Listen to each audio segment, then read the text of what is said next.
नमस्कार दोस्तों, मैं अंकुर उपाध्याय स्वागत करता हूं आप सभी का एक बार फिर से अपनी नई वीडियो में। दमदार तेजी दिख रही है भारतीय बाजार में। एक बार फिर 25,202 का निफ्टी ने हाई लगा दिया है आज।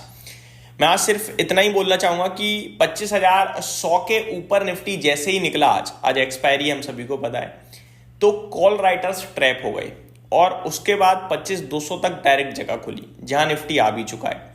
यहां से और तेजी होगी क्या? अब देखो, और तेजी की बात करी जाए तो एक्सपायरी पे अगर कोई ट्रैप होता है तो फिर वो तेजी बढ़ती चली जाती है।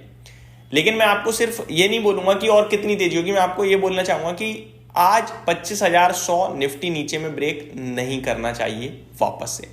25,100 के ऊपर ही हो सकता है बाजार समय ज्यादा से ज्यादा बिताए, और जितना ज्यादा समय 25,100 के ऊपर बिताएगा बाजार, उतने चांसेस बढ़ेंगे आपके और ऊपर जाने के। और अगर 25,100 के नीचे निकले हम दोबारा से, तो समझ जाइएगा कि कॉल राइटर दोबारा एक्टिव हो गया है और फिर 25,100 आपको पार नहीं करने देगा। बट प्रोबेबिलिटी यही है कि 25,100 से 200 के बीच में निफ्टी एक्सपायरी देता हुआ दिखे या और भी ऊपर चला जाए, तो मुझे कोई शॉक या सरप्राइज नहीं मिलेगा, क्योंकि डेटा ऐसा ही बन रहा है। ब्रॉडर मार्केट की बात करते हैं। ब्रॉडर मार्केट में आज फिर इंडेक्स तो आपको हरियाली में दिख रहा है, इंडेक्स में आपको तेजी दिख रही है, लेकिन स्टॉक या पोर्टफोलियो हो सकता है उतना मजा नहीं दे रही होगी, क्योंकि मार्केट ब्रेथ में 11,200 शेयर्स लाल निशान में, जिसके सामने 1470 शेयर पॉजिटिव है। तो बढ़ने वाले शेयर्स की संख्या ज्यादा तो है, बट कितनी ज्यादा? मामूली सी ज्यादा है, कोई खास तेजी थोड़ी दिख रही है।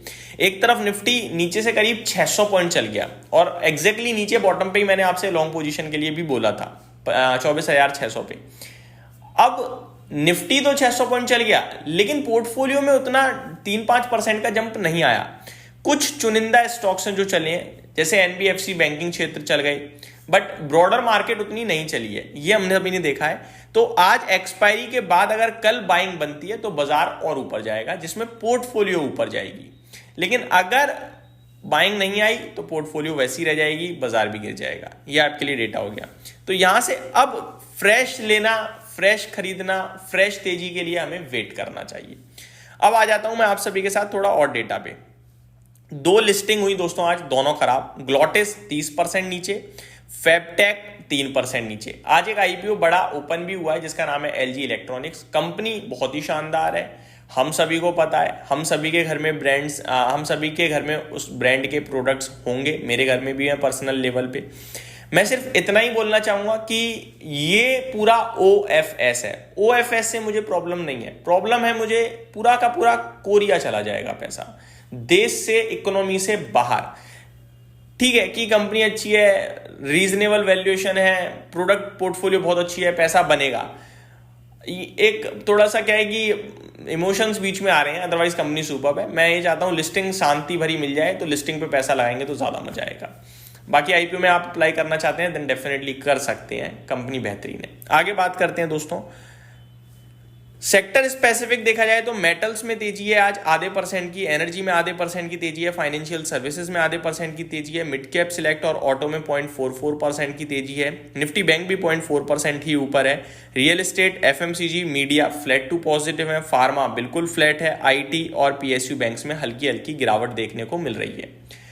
टॉप स्टॉक्स की बात करता हूं, डॉम्स आज का टॉप गेनर है, 6% से ज्यादा की तेजी है। आरएचआई मैग्नेसिटा में 4.25% की तेजी है। पॉलिसी बाजार, सेफ्लर इंडिया, रेमको सीमेंट में भी 3-3% के करीब की तेजी दिख रही है।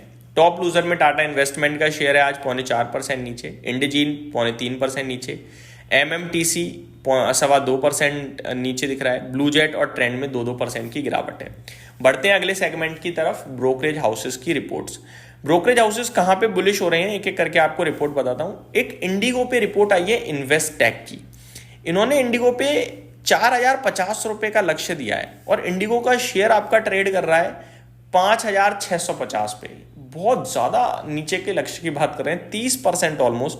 तो ये बड़ा शॉकिंग था, जिसमें इंडिगो के ऊपर ही सिटी की भी रिपोर्ट आई है।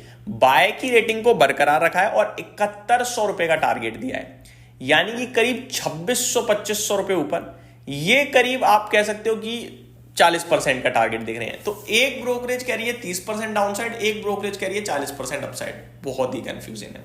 तो ये डिटेल्स हो गई आपके लिए। आगे बीएससी के ऊपर गोल्डमैन सैक्स की न्यूट्रल की रेटिंग आई है, बरकरार रखिए न्यूट्रल की रेटिंग को।